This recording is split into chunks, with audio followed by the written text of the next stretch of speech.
Surah Az-Zariyat, surah yang ke-51 ayat 21. Wa fi anfusakum afala tubsirun. Dan juga pada diri kamu sendiri, mengapa kamu tidak melihat dan memikirkan dalil-dalil tersebut.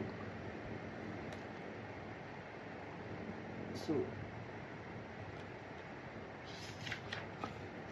ini riwayat daripada hadis Al-Bukhari daripada Al-Numan bin Bashir.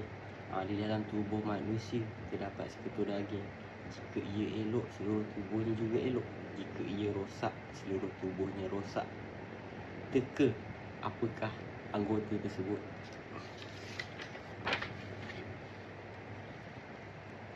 Ayat Quran yang kedua iaitu surah Al-Mulk, surah yang ke-67 ayat 23.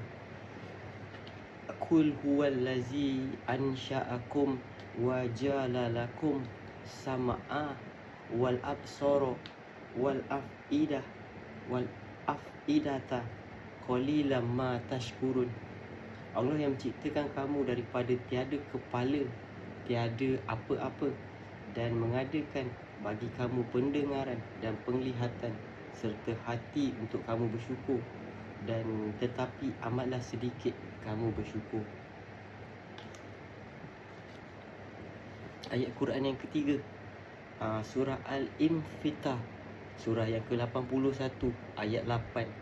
Fi ay suratin ma sya'a raqaba. Tuhan yang menciptakan kamu lalu menyempurnakan kejadian kamu dan menjadikan susunan tubuh kamu seimbang dalam bentuk apa sahaja dikehendakinya. Dia menyusun tubuhmu. Marhaban sabah al-khair hayata drus al-Arabia linabda. Muka dalam bahasa Arab iaitu wajhun. Kepala dalam bahasa Arab ialah ra'asun. Rambut dalam bahasa Arab adalah syakrun.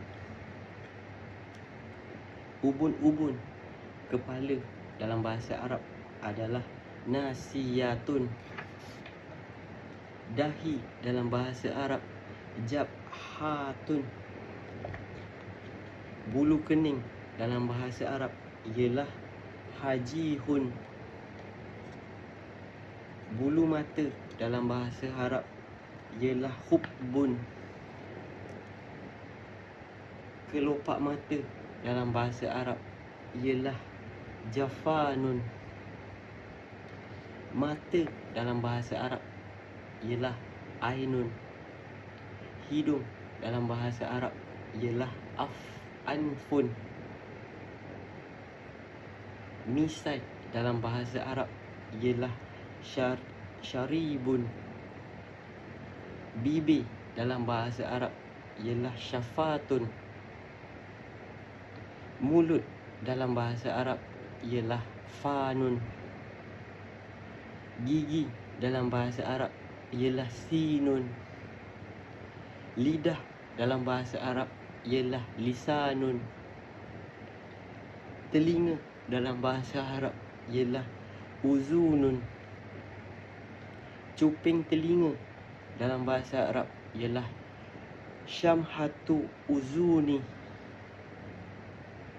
Pipi dalam bahasa Arab ialah qadun.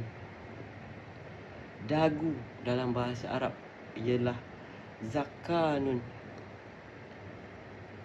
Janggut dalam bahasa Arab ialah lahid. Leher dalam bahasa Arab ialah unukun.